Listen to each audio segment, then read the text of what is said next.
جی وعلیکم السلام ورحمۃ اللہ وبرکاتہ۔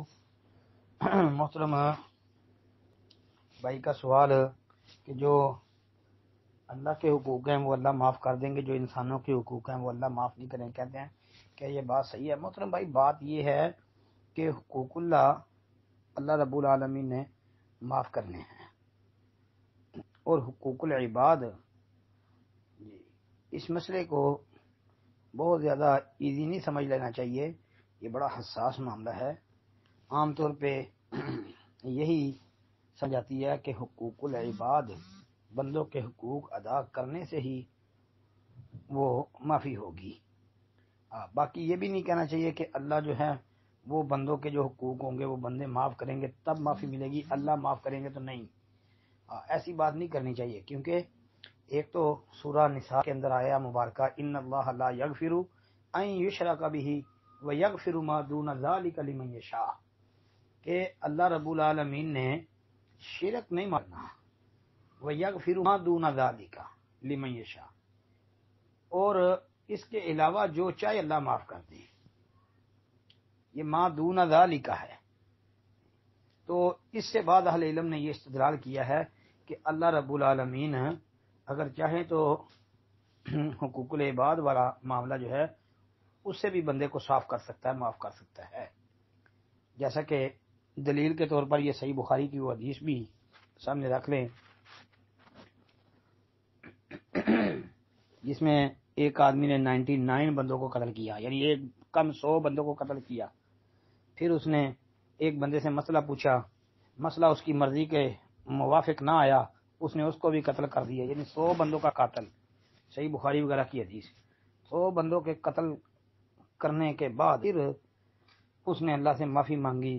پھر وہ ساری حدیث جس طرح بیان ہوا کہ اللہ کے نافرمان لوگوں کی بستی اور علاقے کو چھوڑ کے نیکوکار لوگوں کے علاقے میں چلے جاؤ، اللہ سے معافی مانگ لو، تو وہاں جاتے جاتے رستے میں اس کی موت واقع ہو گئی، اللہ نے اس کو معاف کر دیا۔ اب یہ حقوق العباد میں آتا ہے نا، یعنی ناحق قتل کرنا۔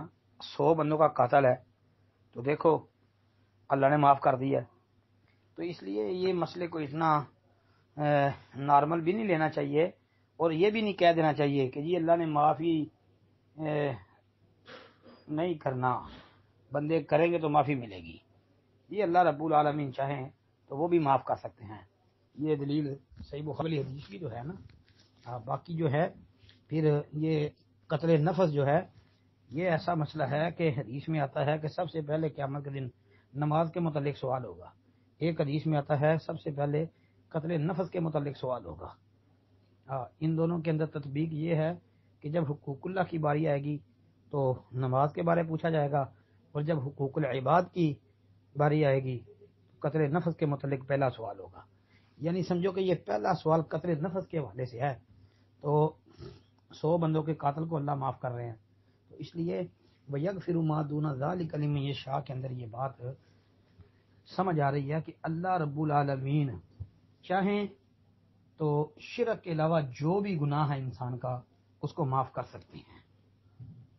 جس طرح کہ ایک حدیث مجاہد والی آتی ہے، جو جہاد کرتے ہوئے اللہ کے رستے میں شہید کر دیا جاتا ہے، اس کے خون کا قطرہ زمین پر بعد میں گرتا ہے، اللہ سارے گناہ معاف کر دیتا ہے الا الدین، سوائے قرض کے۔